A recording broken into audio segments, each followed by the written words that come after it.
Hello everyone, welcome back to our channel prep IAS. और मैं राहुल सिंह अपने कॉम्प्रिहेंसिव कोर्स ऑन सीसैट के साथ। आज जो हमारा टॉपिक है वो है कोडिंग और decoding. I hope you all are enjoying my classes. मेरे क्लास आपको समझ में आ रहे हैं, काफी आपके अच्छे अच्छे फीडबैक आ रहे हैं। Thank you so much for your love and support. अगर अभी तक आपने हमारे चैनल को लाइक, सब्सक्राइब और शेयर नहीं किया है तो प्लीज सब्सक्राइब कर ले, लाइक करें और शेयर करें अपने दोस्तों के बीच में। अब हम आगे बढ़ेंगे अपने टॉपिक के साथ जिसका नाम है कोडिंग और डिकोडिंग। नाउ कोडिंग और डिकोडिंग काफी इंपॉर्टेंट टॉपिक माना जाता है। बेसिकली कोडिंग और डिकोडिंग में जो होता है वो लेटर्स के ही कोडिंग को डिकोड किया जाता है। मतलब एक कोड वर्ड दिया जाता है, उसको आपको डिकोड करना रहता है। ये आप समझ सकते हो कि कितना इंपॉर्टेंट है। तो जैसा मैंने आप लोगों को पिछले क्लास में कहा था कि अपने को लेटर का नंबर्स या लेटर का पोजीशन याद रखना पड़ेगा, राइट। लेटर का पोजीशन अपने को याद रखना पड़ेगा। एक पोजीशन होता है लेफ्ट टू राइट, जहां पर we start with A and we end with Z, right. A कौन से पोजीशन पे होता है? 1, B2, C3, D4 ऐसे करके जेड पे जाके एंड होगा, दैट इज 26। और एक होता है राइट टू लेफ्ट, यानी पीछे से स्टार्ट करना। तो जब पीछे से स्टार्ट होगा तो वैसे जाऊं तो ए जाएगा 26 नंबर पे, बी जाएगा 25 नंबर पे, सी जाएगा 24 24 और जेड किस पे होगा? 1 पे। आप ऐसे भी लिख सकते हो और आप ऐसे भी स्टार्ट कर सकते हो कि जेड से स्टार्ट करके ए पे जाए। तो बोथ आर ओके। और इसका मैंने आप लोगों को फोटो पिछले पिछले क्लास में मैंने आप लोगों को दे दिया था, ठीक है। अभी लेटर्स को अरेंज करने के कई तरीके हो सकते हैं। एक हो सकता है लीनियर अरेंजमेंट, एक हो सकता है सर्कुलर अरेंजमेंट। तो लीनियर अरेंजमेंट क्या कहता है कि आप इस तरीके से अरेंज कर रहे A B C D E F ऐसे। और सर्कुलर अरेंजमेंट कहता है कि मान लो this is the position of A, तो इसके बाद कौन आएगा? बी सी डी, लास्ट में कौन होगा? जेड। तो ये मैं कह सकता हूं कि जेड के ठीक बाद ए आता है। ये हम लोग पिछले क्लास में भी पढ़े हैं, एक्सक्यूज मी, राइट। चलिए अब हम लोग स्टार्ट करने से पहले पहला टॉपिक हम जो देखेंगे वो है कोडिंग विथ अल्फाबेट्स। क्या देखेंगे? Coding with alphabets. तो जल्दी से हम लोग स्टार्ट करेंगे कोडिंग विथ अल्फाबेट्स के साथ। नाउ ध्यान से क्वेश्चन को देखिएगा। तो इस क्वेश्चन में कोडिंग विथ अल्फाबेट्स में क्या होता है कि लेटर्स को, एक लेटर्स को दूसरे लेटर्स के साथ कोड किया जाता है। बेसिकली ये लॉजिक होता है। जैसे कि अगर हम इसको देखें तो यहां पे मेरे पास कोड वर्ड क्या है? चाइल्ड। चाइल्ड को किस तरीके से कोड किया गया है? TMOQ और जे। तो याद होगा आपको कि मैंने आपको बताया था कि जब भी इस तरह के हो तो ये देखो कि सी के बाद ही टी आता है ना। सी के बाद टी आता है। तो सी कौन से पोजीशन पे मेरे भाई? सी है मेरा थर्ड पोजीशन पे, है कि नहीं। और टी मेरा कौन से? ये टी नहीं है, सॉरी, ये आई है, आई है। सी मेरा कौन से पोजीशन पे है? 3 पोजीशन पे। आई मेरा कौन से पोजीशन पे होता है? 9 पोजीशन पे। तो क्या मैं ये कह सकता हूं कि सी से आई जाने के लिए +6 करना पड़ा? Hope it is clear. C कौन से पोजीशन पे होता है? थर्ड पोजीशन पे। आई कौन से पोजीशन पे होता है? 9th पोजीशन पे। तो सी से आई जाना मतलब +6 करना। अब अगर हम एच पे जाए तो एच मेरा कौन से पोजीशन पे है? 8th पोजीशन पे। सी मेरे कौन से पोजीशन पे था? 3, ठीक है। एम मेरा कौन सा पोजीशन पे है? एम है मेरा 13th पोजीशन पे। और आई मेरा कौन से पोजीशन पे होता है? 9। तो यहां से मेरे को दिख रहा है कि यहां पे +5 हुआ।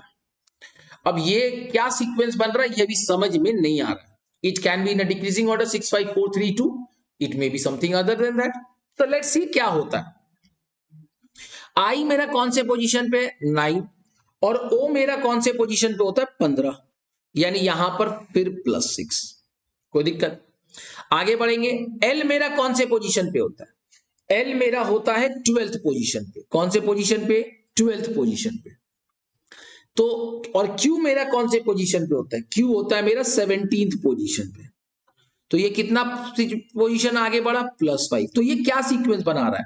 +6 +5 +6 +5 डी कौन से पोजीशन पे होता है? फोर्थ। और जे कौन से पोजीशन पे होता है? 10th। तो दोनों में कितने का डिफरेंस हो रहा है? 6 का। तो क्या दिखा? 6th position, 5 position, 6 position, 5 position and then 6 position. तो ये इस तरीके से आगे बढ़ रहा है। तो अगर हम उसी कड़ी को आगे बढ़ाए तो वेव को आप कैसे लिखोगे ना?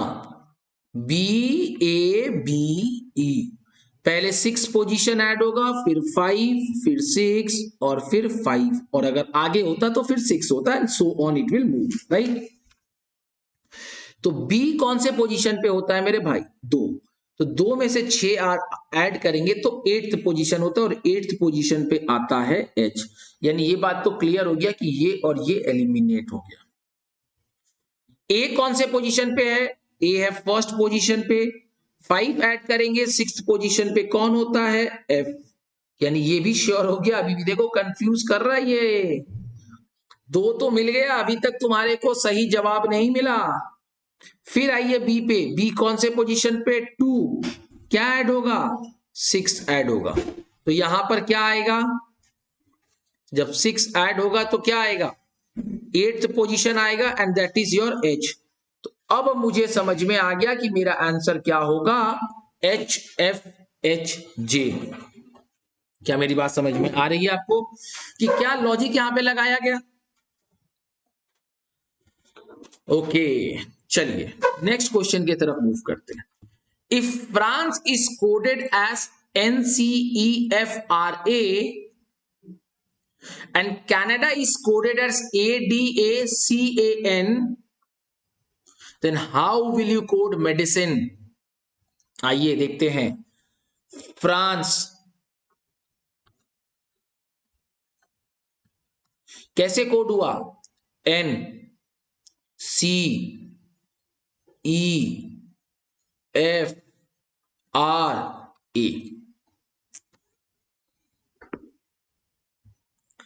कनाडा कैसे कोड होगा? CANADA।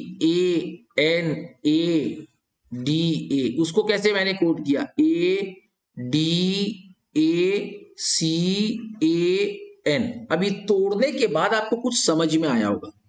ये फ्रा को बाद में लिखा गया और फिर NCE को पहले लिखा गया, यही ऑर्डर है ना। ये कैन को बाद में लिखा गया और ADA को पहले लिखा गया, इतना ही तो है। तो मेडिसिन में MEDICINE।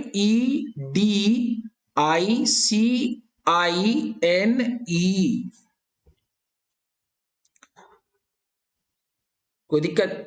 जब 6 थे तो मैंने 3 में बांटा, 6 थे तो मैंने 3 में बांटा।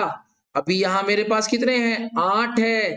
तो पहले मैं ये लिखूंगा, यानी CINE, और फिर लिखूंगा मेडी। कौन सा आंसर होगा? Option number C। Hope it is clear to all की लॉजिक क्या है, राइट। आगे बढ़ते हैं। If computer is written as, तो लिखोगे तो समझ में आएगा। COMPUTER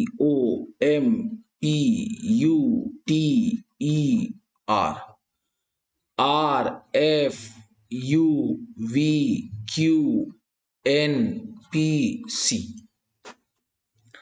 क्या है लॉजिक इसका?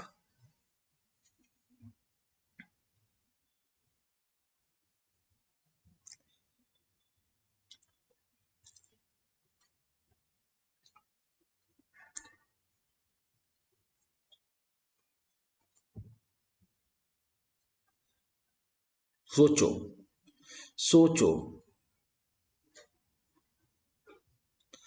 अगर मैं ये देखूं तो C के साथ R, C मेरा 3rd पोजीशन होता है, R मेरा 18th पोजीशन होता है। तो कंसेप्ट ये बता रहा है कि 15 ऐड हो रहा है।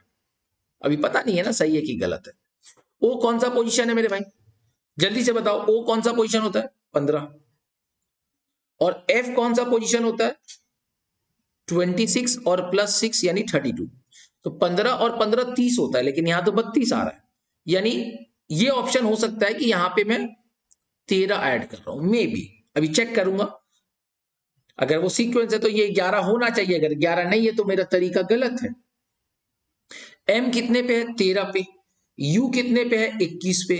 तो 13 से 21 यानी 8 का ऐड हो रहा है, यानी ये सीक्वेंस जो हम सोच रहे हैं वो हो ही नहीं सकता। Are you getting my point, कि ये सीक्वेंस नहीं हो सकता। तो देखो, मैं चाहता तो आपको एक बार में आंसर बताना सीख जाऊं, लेकिन इससे क्या होता है कि आप लर्न करने लगोगे कंसेप्ट को। आप जो सोचते हो मैं पहले वही सोचता हूं। तो अगर मैं ये देखूं कि ये सी है और यहां एक सी मिल रहा है, ठीक है, हो सकता भी है।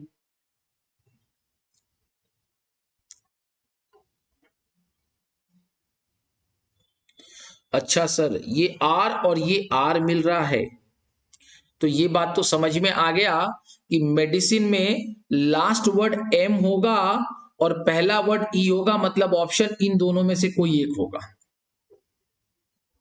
मेरी बात समझ रहे हो मैं क्या बोल रहा हूं? ये जो लॉजिक कनेक्ट हो रहा है, मैं उस लॉजिक को दिखा रहा हूं।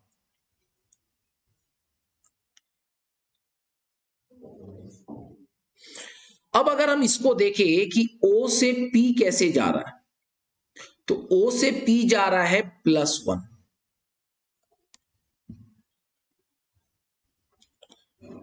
या मैं ऐसे लिख दूं +1।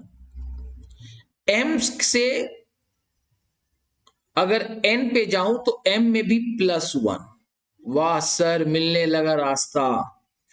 पी से +1 करूं तो आ गया क्यू, यू से +1 करूं तो आ गया वी, पी से +1 करूं तो आ गया यू, और ई से +1 करूं तो आ गया एफ। वाह, मिल गया।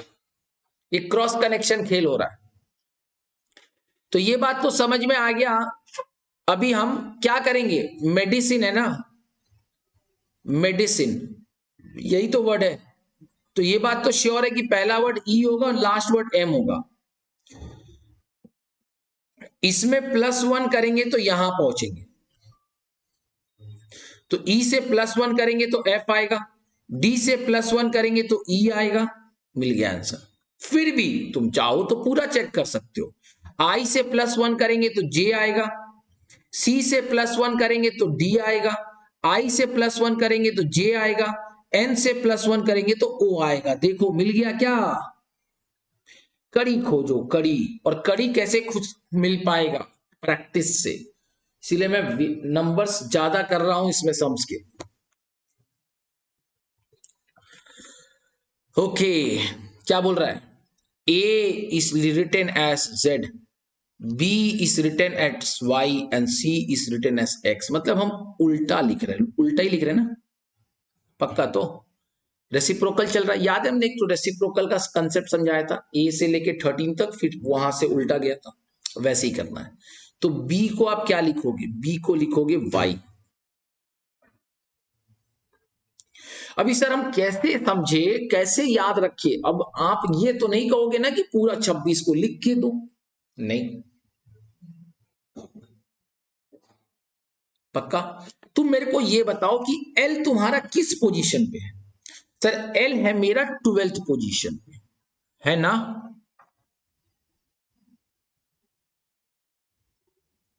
तो अगर हम ऐसे जाए 1 2 3 4 5, काट देता हूं इसको, पूरा लिखता हूं फिर से। 1 2 3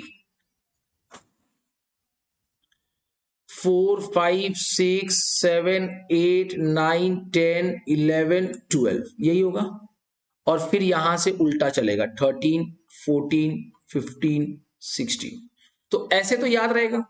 अभी मेरा एल कौन से पोजीशन पे? 12th पोजीशन के, है ना?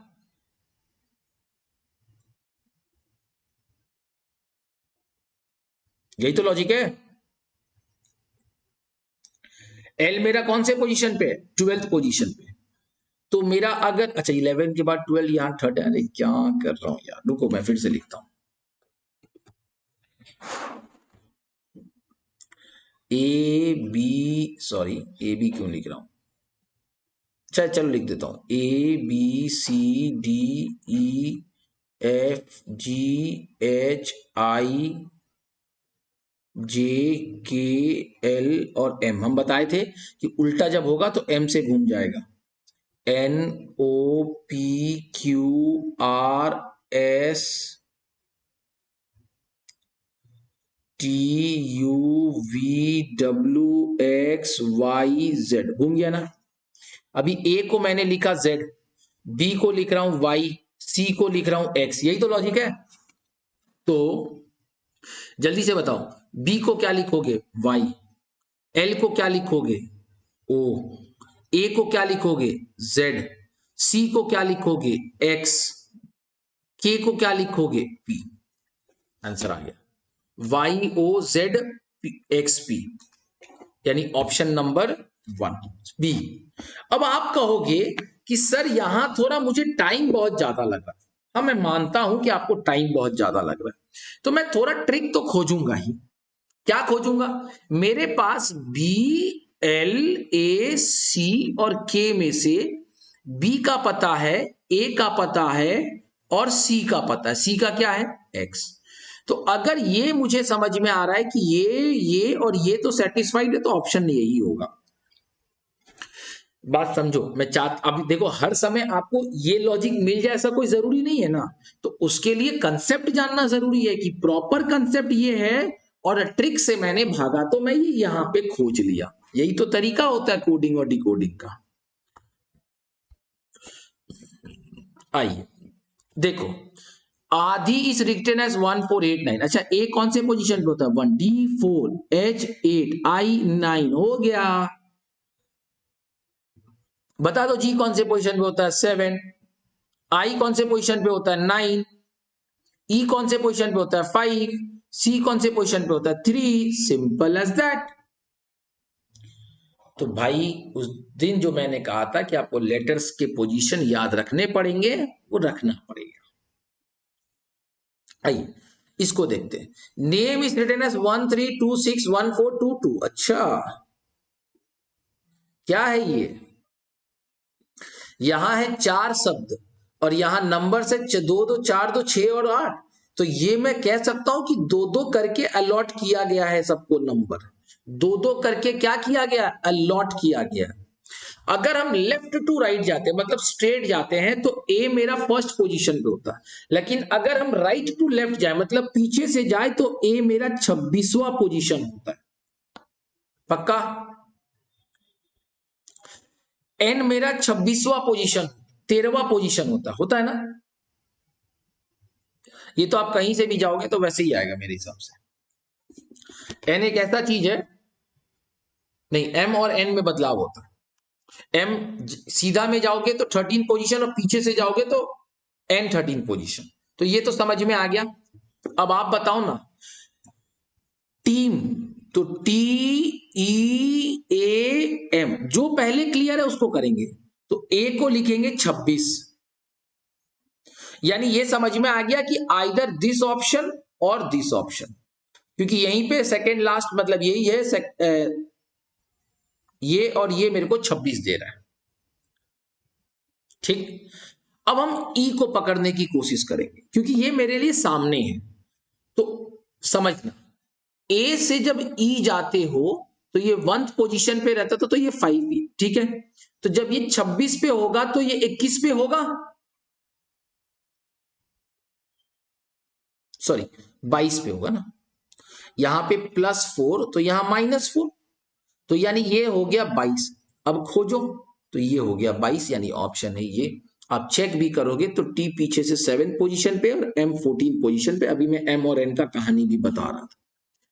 बेटा गधों की तरह हमें सब नहीं सॉल्व करना, दिमाग लगाना है, कॉमन खोजना है, कॉमन खोज के लॉजिक पकड़ना है। और देखो ना, इसमें जो कॉमन है 3 शब्द, वो मुझे इधर भी दिख रहा है। तो यहां से तो ये 3 तो मुझे ऐसे ही मिल गया, तो बाकी चेक करने का जरूरत क्यों है?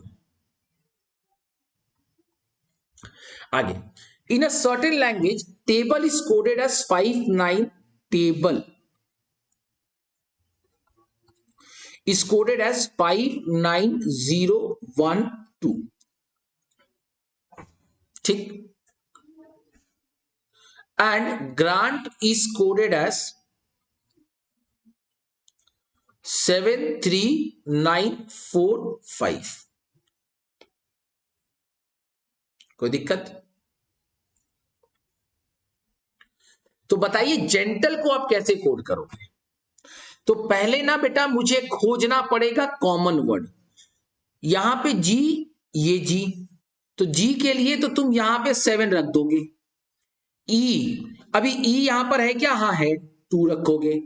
एन है यहां पे, एन हाँ है सर 4। टी है यहां पे, हाँ है 5। एल है यहां पे, हाँ है 1। ई है मेरे पास, हाँ है ना, क्या है 2। देखो 7 2 4 5 1 2।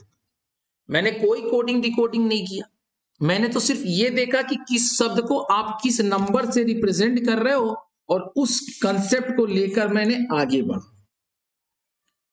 Are you getting my point? Okay sir, let next sums.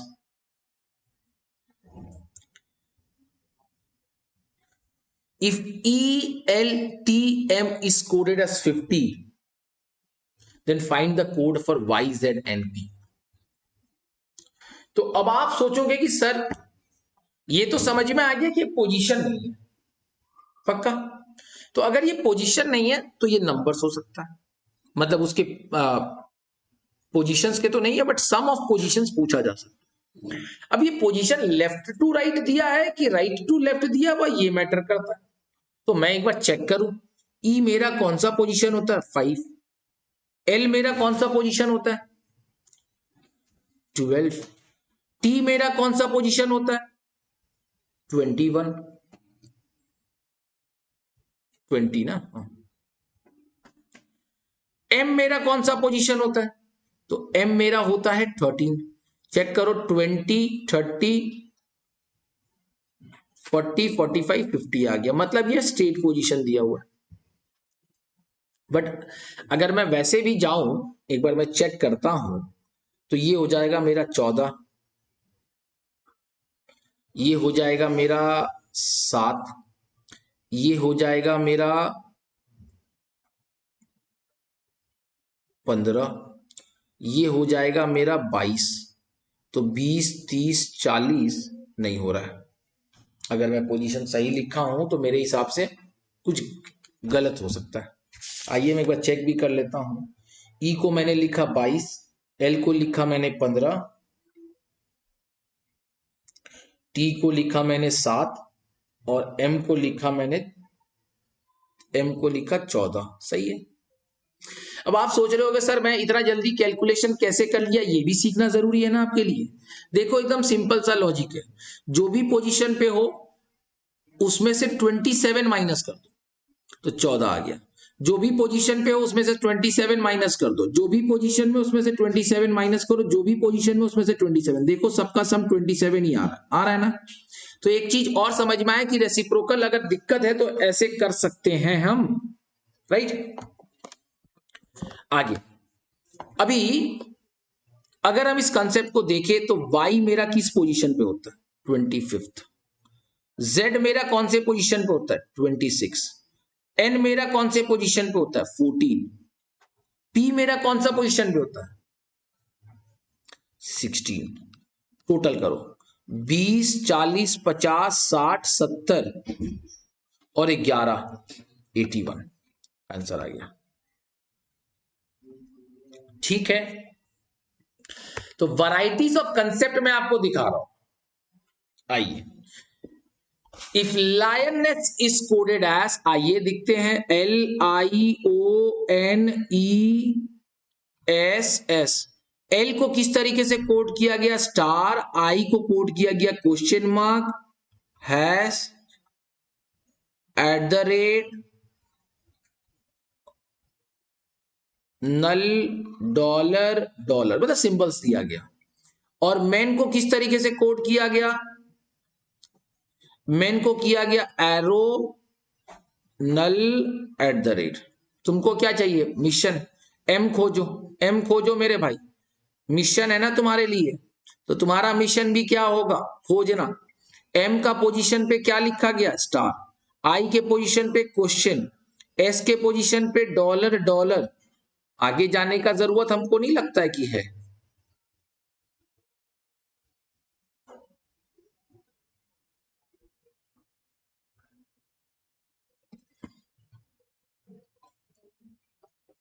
कुछ मिस्टेक कर रहे हैं क्या?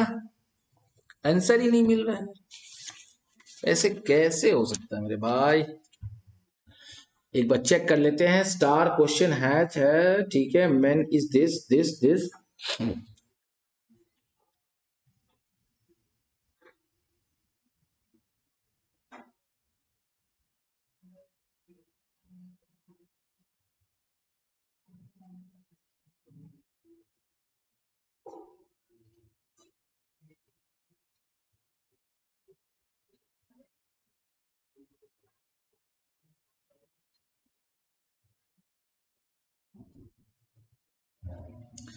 तो इसमें और तो कोई कोडिंग दिख नहीं रहा है।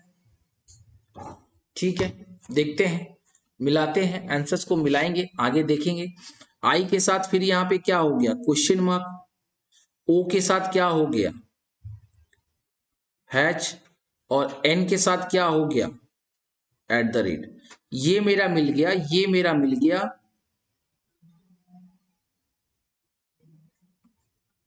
और ये मेरा मिल गया। तो मैं ये देख रहा हूं कि इस हैच के जगह पे क्वेश्चन रख दिया और क्वेश्चन के जगह पे हैच रख दिया। तो मेरे पास कोई उपाय नहीं है, मुझे यही टिक करके आगे बढ़ना पड़ेगा। ये मैं नहीं कह रहा हूं, बुक में भी ऐसे ही किया गया। तो आप ये मत सोचो कि मेरा आंसर नहीं आ रहा है। ये तरीका यही हो सकता है, जब हमारे पास कोई डायरेक्ट कोडिंग ना मिले तो हम इस तरीके के चीजों को यूज करते हैं कि जो कॉमन मिल रहा है वो निकाल के आगे बढ़ते हैं। तो हम आगे बढ़े, मिल गया। Which of the following code is the correct code for AMLXE? AMLXE क्या के लिए कौन सा सही शब्द रहेगा? जल्दी से सोचने की चेष्टा करो। अच्छा, इसमें ना एक पॉइंट है, वो मिसिंग है। ये दोनों के लिए एक लाइन दिया हुआ है, एक डायरेक्शन दिया हुआ, वो मैंने मतलब मिसिंग है, वो मैं बना देता हूं। ये डायरेक्शन होता है जो आपके लिए दिया हुआ है। अगर देगा तो आपको ये फॉलो करना पड़ेगा। लेटर्स एंड कोड्स, बड़ा इजी क्वेश्चन है। X S M A P E D L W T, और इसका कोड दिया हुआ है 16983500247। अब तुमको कोड बनाने में प्रॉब्लम नहीं होगा। तो इसका मतलब ए के जगह पर 8 आएगा, एम के जगह पर क्या आएगा? 9 आएगा, एल के जगह पर क्या आएगा? 2 आएगा, एक्स के जगह पर क्या आएगा? 1 आएगा, और ई के जगह पे क्या आएगा? ई के जगह पे आएगा 5। तो हमारा आंसर होगा 89215, if I am not wrong. तो उसी तरीके से ये भी हो जाएगा, कोई बड़ी बात नहीं है, नॉर्मल सम्स है, इतना दिमाग नहीं लगाना है। तो ये अब मजा आया कोडिंग डिकोडिंग में। अब मिलेगा असली शब्द। In a certain code language, कोल टिप मोट मीन्स सिंगिंग इज एप्रिसिएबल, मोट बैज means dancing is good, and टिप नोब बाज means singing and dancing. Which of the following means good in that code language? Good यहां पर किसे रेफर किया जा रहा है? इंटरेस्टिंग।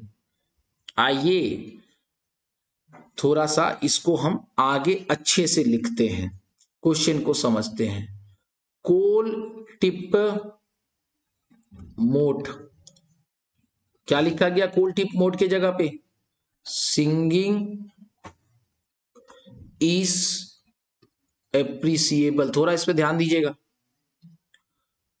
मोट बाज मीन को क्या लिखा गया? Dancing is good.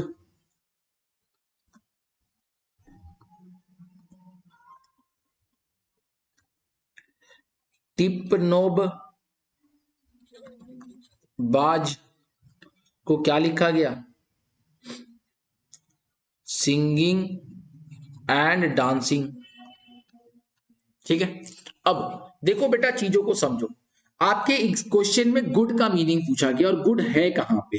तो गुड है तुम्हारे सेकंड वाले पॉइंट पे। गुड कहां है? सेकंड वाले पॉइंट में। मतलब इसको इनकोड कर डिकोड कर देंगे तो चीजें हो जाएगी। थोड़ा कलर चेंज करेंगे, कॉमन चीजों को खोजेंगे और हमारे आंसर्स आ जाएंगे। अब मैं इस स्टेटमेंट और इस स्टेटमेंट को टैली करूंगा। जो नॉर्मल कोडिंग दिया हुआ वहां पर इज कॉमन है ना, और इज कॉमन है, और इसमें क्या कॉमन है, इसमें कॉमन है मोट। तो I can say is referred as mote. पहली बात क्लियर हुआ। देखो मुझे लेटेस्ट जो इंग्लिश फ्रेज दिया हुआ singing is appreciable and dancing is good, उसमें कॉमन क्या इज, और इस कोडेड वर्ड में क्या दिया हुआ मोट बाज मीन और कोल टिप मोट। तो मोट एक ऐसा शब्द है जो दोनों में कॉमन है, और ईज एक ऐसा शब्द है जो दोनों में कॉमन है। ठीक है, अब हम डांसिंग को खोजेंगे यहाँ पे, क्योंकि हमें गुड का मीनिंग खोजना है। तो डांसिंग मिल जाएगा तो नेक्स्ट मिल जाएगा। अब इस दोनों को चेक करेंगे, तो यहां पर डांसिंग कॉमन है और यहां पे क्या कॉमन है, बाज कॉमन है। यस और नो? तो बाज इज रेफर्ड एज डांसिंग। कोई दिक्कत? तो मेरे को किसका पूछा है, बाज मिल गया, मोट मिल गया, तो mean is referred as good. Mean is referred as good. Common चीजों को खोज के हम चीजों को सॉल्व कर रहे हैं। पहले मैंने ईज खोजा। अब आप सोच सकते हैं सर पहले डांसिंग खोज सकते हैं, हाँ क्यों नहीं। जब डांसिंग खोजोगे तो इस दोनों को मिलाओगे, ईज खोजे तो इसको, तो जो पहले सामने आया मैंने उसको मिला दिया। तो आंसर क्या होगा, मीन। तो आई गेस आपको चीजें समझ में आ रही है कि कैसे सम्स किया जा रहा है, right. What is the code for brown. अभी एक बार ये देखना पड़ेगा कि इसमें कुछ क्वेश्चंस तो अटैच नहीं है ना। हाँ, क्वेश्चंस अटैच।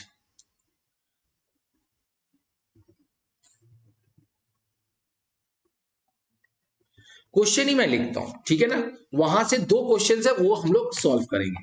क्या बोल रहा है, 816321 को बोला गया है the brown dog frightened the cat, sorry, the brown dog frightened the cat. ठीक है, okay sir.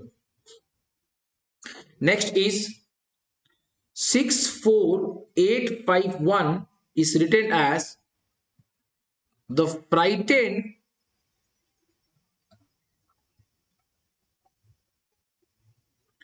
cat run away.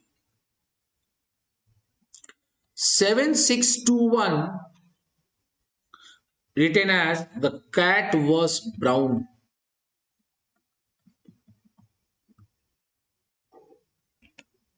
ठीक है,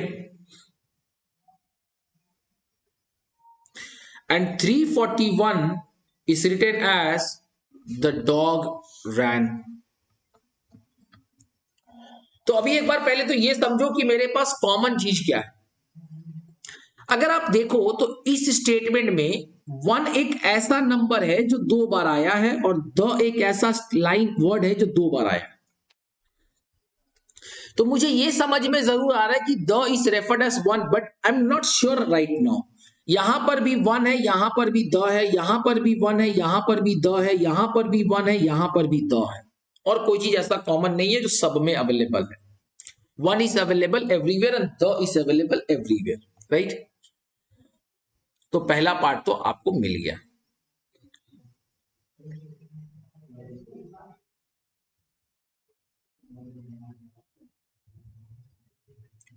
अभी अगर हम इसको तोड़े तो यहां पे डॉग है और रैन है, और अगर हम इसको देखें तो मुझे रैन मिल रहा है। रन बोलो रैन बोलो एक ही चीज है, कोई इशू नहीं है। तो ये देखो कि इस नंबर में और इस नंबर में कॉमन क्या है। वन तो ऑलरेडी रेफर्ड हो गया, one is referred as the. तो यहां पे डॉग जो है वो यहां अवेलेबल नहीं है, लेकिन रैन जो है वो यहां अवेलेबल है, और कोई वर्ड कॉमन नहीं है। तो इस वाले नंबर में और इस नंबर में कॉमन क्या है, तो कॉमन है मेरा 4, तो 4 विल बी रेफर्ड एज रैन। ठीक है, अभी डॉग को खोजेंगे, तो डॉग कहां है मेरे भाई, यहां है। फिर से देखो इसमें और इसमें, अब एक बात बता, the is referred as 1, ran is referred as 4, तो dog will be referred as 3, और यहां पर भी 3 है। तो ये बात भी क्लियर हो गया कि 3 इज रेफर्ड एज डॉग।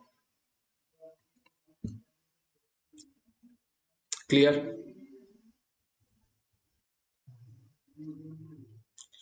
अब हम इसमें और इसमें देखेंगे। देखो, जो ऐसा चीज पकड़ना है जो सिर्फ दो में कॉमन हो। अभी अगर आप इसको और इसको पकड़ते तो प्रॉब्लम क्या होता, यहाँ पे कैट भी है और यहाँ फ्राइटेंड भी है, तो कैसे पकड़ते। और अगर आप इसको और इसको पकड़ते तो यहाँ ब्राउन भी है, कैट भी है, ब्राउन भी है, कैट भी, दो कॉमन आप नहीं निकाल सकते। तो मैंने किसको पकड़ा, मैंने इस दोनों को पकड़ा। यहाँ पे द मिल चुका है। कैट एक ऐसा चीज है जो दोनों में कॉमन है। नंबर खोजो जो दोनों में कॉमन है, तो 6 is referred as cat. 6 is referred as cat. कोई दिक्कत? आइए, द को हमने क्या रेफर किया है, 1। ब्राउन हमें नहीं पता, डॉग को हमने रेफर किया है 3, कैट को हमने रेफर किया है 6, द को रेफर किया 1। अभी अगर हम फ्राइटेंड और ब्राउन में से कोई एक चीज को खोजना पड़ेगा, तो अगर हम इन दोनों को पकड़े तो फ्राइटेंड अभी एक ऐसा नंबर है जो कॉमन है, तो यहां पर 8 एक ऐसा नंबर है जो फ्राइटेंड की जगह पर आ रहा है। I know I am there, so आपको थोड़ा इश्यू हो रहा होगा, बट कोई नहीं, आपको समझ में आ जाएगा। 8 इज रिटन एज फ्राइटेंड, ठीक है। 8 इज रिटन एज फ्राइटेंड। तो अभी देखिएगा, 8 को मैं लिख रहा हूं फ्राइटेंड, 1 को लिख रहा हूं द, 6 को लिख रहा हूं कैट, 3 को लिख रहा हूं डॉग, 1 को लिख रहा हूं टी। तो 2 को क्या लिखूंगा, 2 को लिखूंगा ब्राउन। यस और नो? इंटरेस्टिंग है मेरे भाई। ब्राउन को क्या रेफर करेंगे, 2। डॉग को क्या refer, what is the code for the dog was frightened, तो द के लिए 1, डॉग के लिए हमने क्या रेफर किया है, डॉग के लिए हमने रेफर किया है 3, फ्राइटेंड के लिए हमने क्या रेफर किया है, 8। तो खोजो ना जहां पर 1, 3 और 8 मिल जाए। अच्छा, अब ये गारंटी नहीं है कि सर ये हो सकता है या ये भी हो सकता है, क्योंकि हमने वर्स को अभी तक इनकोड डिकोड नहीं किया। वर्स को अभी तक हमने डिकोड नहीं किया है, तो वर्स को पकड़ना पड़ेगा। यहां पर आइए, यहां द मिल गया, the is referred as 1, cat is referred as 6, 2 is referred as brown, अभी हमने पढ़ा, तो 7 will be referred as worse, तो 7 will be referred as worse, तो आंसर विल बी दिस। चीजें समझ में आ रही है कैसे टूट रहा है। तोड़ते समय एक चीज, ऐसा एक वर्ड जो दोनों में कॉमन है वो पकड़ो, दो दो कॉमन पकड़ोगे काट नहीं पाओगे, ठीक है। तो कंसेप्ट क्लियर हो रहा है सबको, अब सबको मजा आ रहा होगा आई गेस। आइए आगे बढ़ते हैं। If paper is called would, wood is called straw, straw is called grass, grass is called rubber, rubber is called cloth, then what is furniture made up of?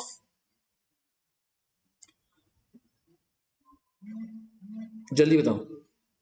अब एक बात बताओ, फर्नीचर किससे बनता है, फर्नीचर बनता है वुड से, यस और नो? फर्नीचर किससे बनता है, क्या फर्नीचर पेपर से बनता है, नो। फर्नीचर वुड से बनता है, हाँ। स्ट्रॉ से बनता है, नो। ग्रास से बनता है, no.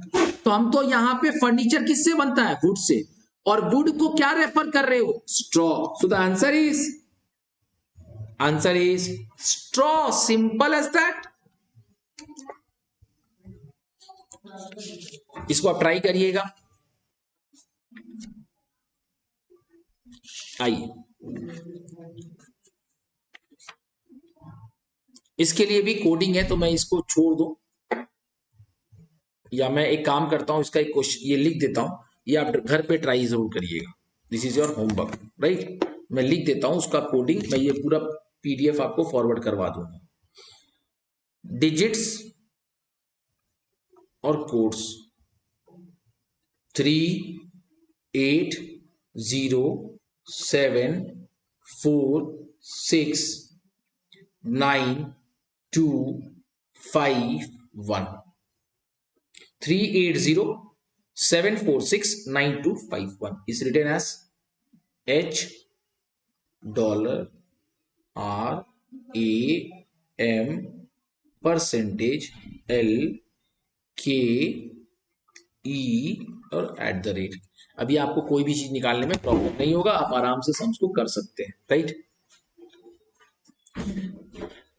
If code for teaching is cheating then what will be the code for gradient. तो टीचिंग को आप चीटिंग के कोड से रख रहे हो, तो TEACHING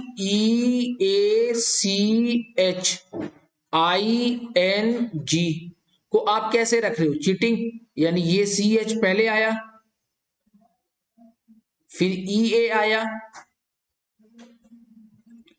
फिर T आया, और फिर ING आया, यही आया ना। तो सेम वे ग्रेडियंट को कैसे रखोगे, GRADIENT। तो ऑर्डर क्या था, 1 2 3 और 4, यही तो आना ऑर्डर, आप भी वही रखोगे, 1 2 3 and 4। So your answer will be DIRAGENT, simple as that। तो समझो, चीजों को समझो।